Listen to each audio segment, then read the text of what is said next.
Have you figured out your niche? Are you helping adding value to other people's lives? Then you're in the right place. Welcome to Munira's Musings with your host, co-author of Conversations with Top Real Estate Investors Volume 3, Munira Zahabi.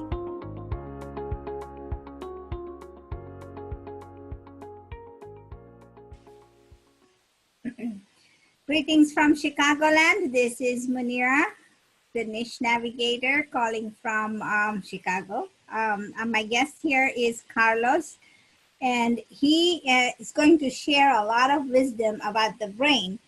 Carlos is a neurosurgeon and a coach. What else are you? He's a physician as well, right? Yes. And he's calling us all the way from Colombia. So for those of you who are watching us for the first time, Munira's Musing is a show that came about when I found people who didn't know what they were doing and how valuable they were doing. And so I decided that I was going to find them and then expose them and promote them in my way, where I am finding these people who are doing extraordinary stuff and enhancing other people's lives. And so if you're ready, let's just dive into this neurosurgeon's brain and talk about how the brain works and how we can change our mindset.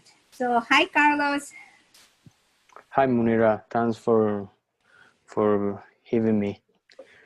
You are welcome. So tell me a little bit about yourself. Okay, and I am a medical doctor, and I have a medical degree on neurology, and I have morphology. It's like a master in neuroscience, and I am a coach and a speaker and training of certified by John Maxwell team, and I am the professor in two of the principal universities in my country, in Universidad de La Sabana and the University of Military. And I am a father and a son and a husband, and I like to enjoy the life. You forgot brother. Are you a brother too? Yes, I am brothers too and friends.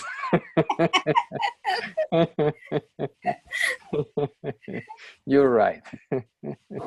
Okay, so tell me, how did you become a neurosurgeon? Well, I know you have a passion for medical doctoring, and then why a coach? So give me that.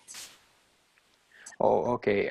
I am neurologist. I am no neurosurgeon, and this is two different pathways in medicine. Yes. Okay. For example, if you have 10 people with disease of the central nervous system, the neurosurgery maybe C1, and neurology is the 9 left for neurology.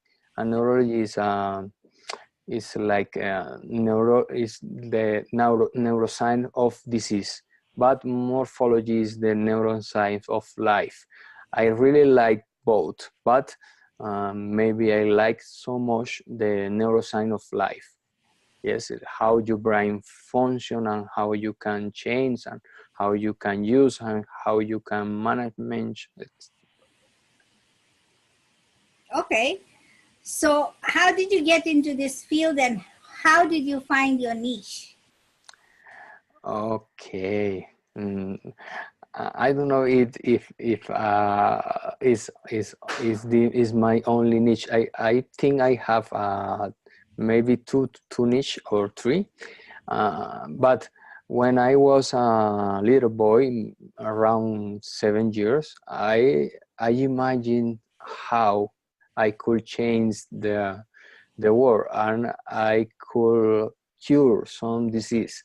I remember in the backyard of my grandparents and play with my imagination and imagine how could I cure disease like Alzheimer or depression or so many things. And my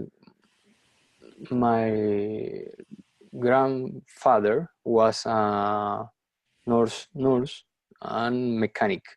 It's rare combination, but for me is logical, because when you are doctor, for me, you want to know knowledge how the function works, how the body works.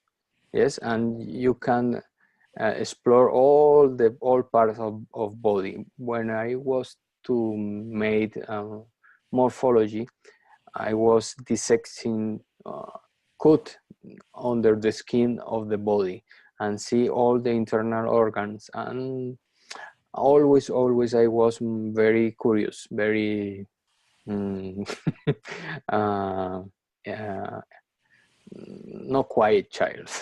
Okay. Yes, and that was my I want to know more and more and more and more. Then I take the pathway to the medicine, and then to morphology, and then to neurology, and then to university. I don't know how to say in English. Is when you train for professor. Oh, okay. Okay. So you went for your fellowship. Yeah. Okay. So you've studied all that, and now you became an assistant professor because you want to now teach this knowledge to everybody else. Yeah. So tell me your path about going from all this and now adding John Maxwell, being a coach of John Maxwell. Okay. I'm curious about that too. that is an internal journey. That was, when I was beginning, that was only for me. But I discovered I find so many things, and I could change the way I was thinking. For example, I was thinking almost time in negative way. Oh, if I am going to drive my car, maybe I'm going to crash. Maybe if I'm going to gym, maybe I could broke my arm or something like that. And when I begin to the journey, to the internal journey, I begin to change that way to thinking, and that was very, very useful for me, because my life is changed, is totally changed. I am more happy. I enjoy more life. I smile so much. My wife always thinking, smile, smile, smile, because I was so serious, like neurology. Okay, so coaching changed your life. So tell me what you coach on and what is your niche now? Are you still a physician and an assistant professor? Are you still doing all that? Yeah. And so how are you incorporating John Maxwell's teachings? Okay, in my day, I made some change. I teaching to my fellows for put in the shoes of the patients and try to feel that they feel, and be more gentle, and be more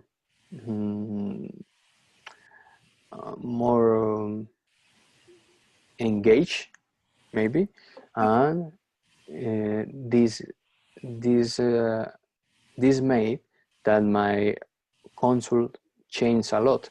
I have some up levels to the satisfaction of for my patients, because they are more happy, more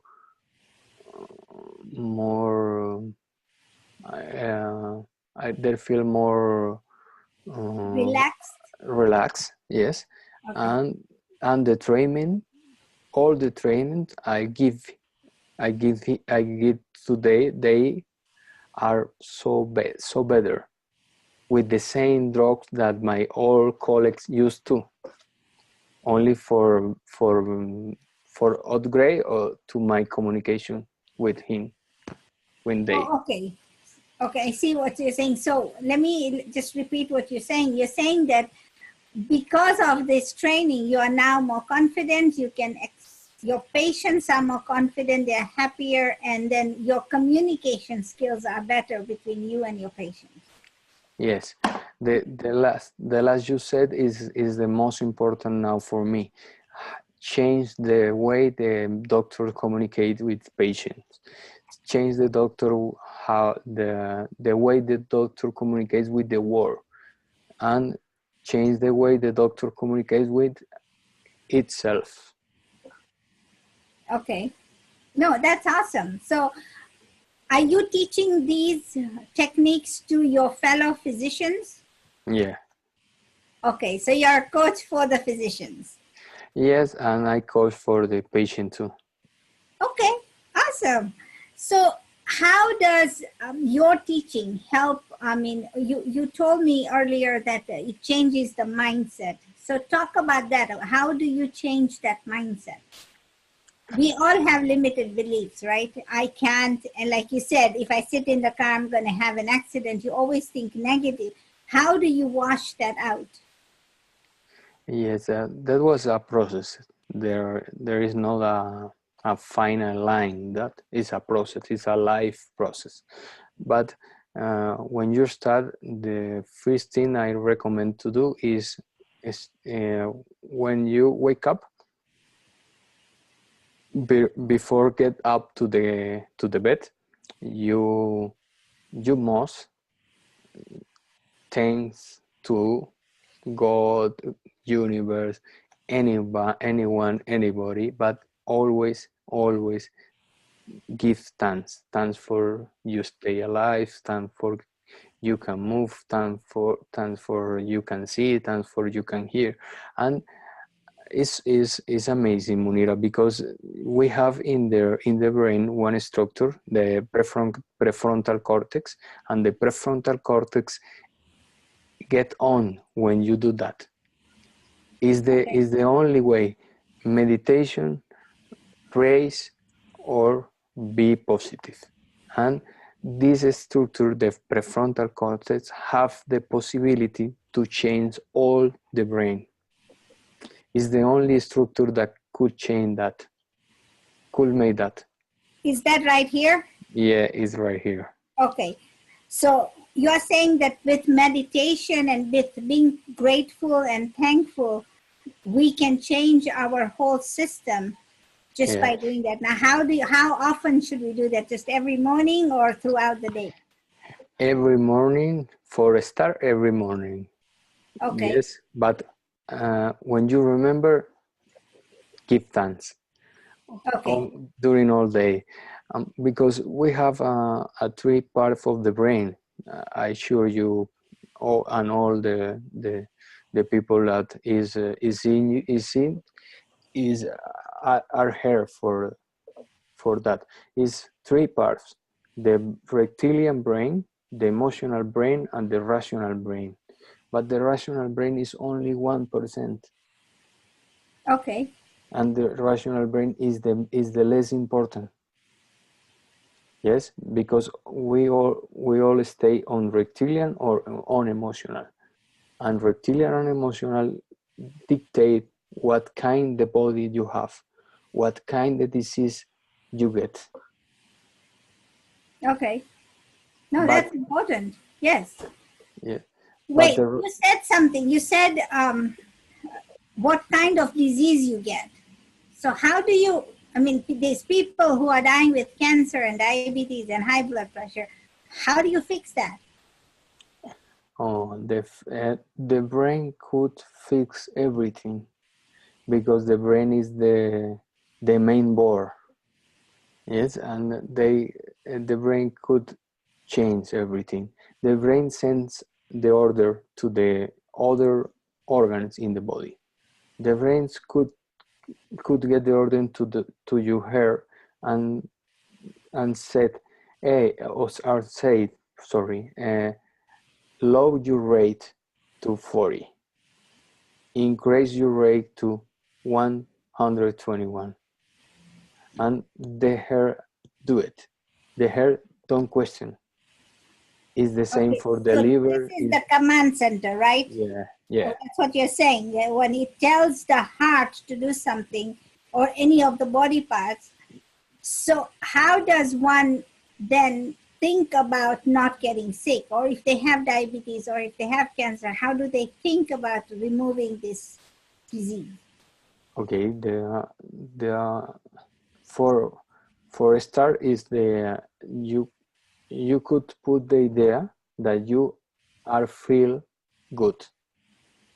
Okay. And you start with feel the body is get some awareness about your body, get Okay. some awareness about the, for example, the smell, the taste when you eat, and do more slowly, and they give you more hormone. The eat hormone is regine. Thank you for And listening to this when you episode do of that Munira's slowly, Musings with the your regine host, Munira level Zahabi. height. If you And enjoyed when our the show, regine level please share height, and you subscribe to don't this have channel. more And for more content, and you please eat join our Facebook group less called and Navigate to better. Your Niche.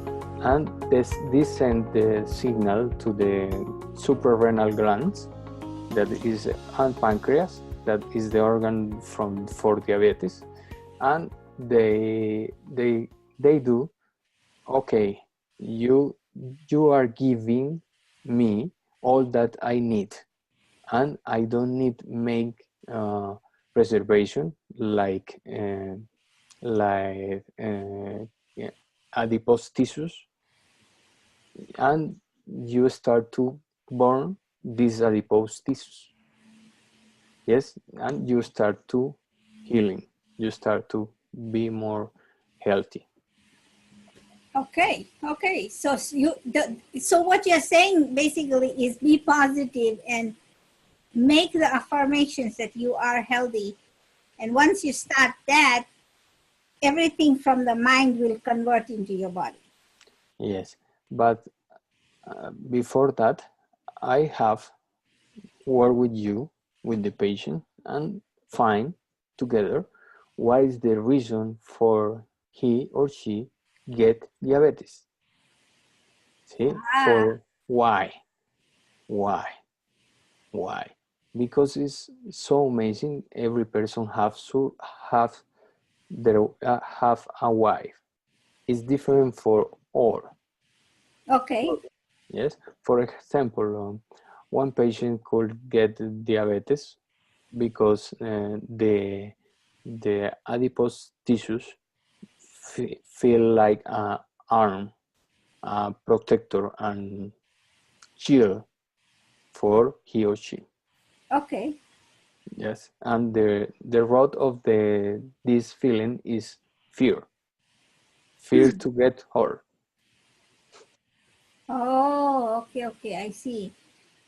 So, but some things just happen, like high blood pressure just happens. Some things like, diabetes, for some people, it's like, oh, I just became diabetic.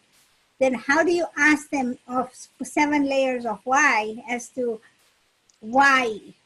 I mean, they don't know. Most people don't know. They get frustrated when you ask the second why, and then when you go to the third one, they don't want to talk to you anymore. How do you handle that? by feeling what they feel, this rapport or rapport. Labor. Yes, and the rapport is the do you know when you enter in a room and you meet some new people and you get your shake their hands and you feel, oh, this is, I don't like that person, but it's only 1 second. The doctors could, and all people could feel that, and I use Yeah, that. right. Yes, I use that feeling to give me some direction and how how make the question, how, why, and all the people give you always the answer. Is sometimes you don't hear, but the people is saying all the time is saying. Yes. Okay.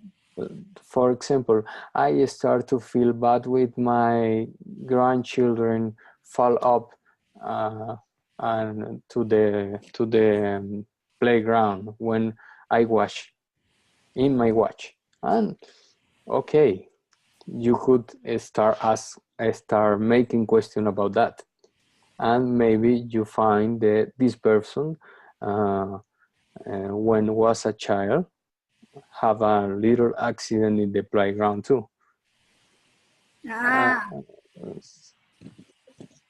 So you work with intuition. That's what the word is, right? Yeah. But how long has it taken you to develop this intuition? Oh, it's in medicine that the name for that is not intuition, it's semiology. It's semiology. It's neurology. Well, not everybody is as smart as you, so that's awesome. But thank you so much for sharing that. I really appreciate it, and I appreciate you calling in all the way from Colombia. This is amazing. And, you are sharing so many tips. I mean, you've heard it, right? Everybody's heard it, that change your mindset, once you change your mindset, everything else will fall into place. But many of us don't do it because we're stuck. And it's a very hard muscle to break into. But like you said, start with little things every day in the morning. Be helpful, be thankful, and start with that, because your frontal lobe is going to change a lot of things in your thinking, right? Yeah. Well, thank you so much, Doctor. I really appreciate it. And you should say Dr. Niebles on your profile, because now you're a medical doctor, and I appreciate it. This guy is amazing. For those of you who are watching, please like and share this video. And if you want to be on my show on Munira's Musings, go ahead and message me, and then we can take it from there. But this journey has allowed me to meet so many wonderful people and so many beautiful, amazing people that is really changing lives, one life at a time. Thank you so much. Over and out. Thank you for listening to this episode of Munira's Musings with your host, Munira Zahabi. If you enjoyed our show, please share and subscribe to this channel. And for more content, please join our Facebook group called Navigate to Your Niche.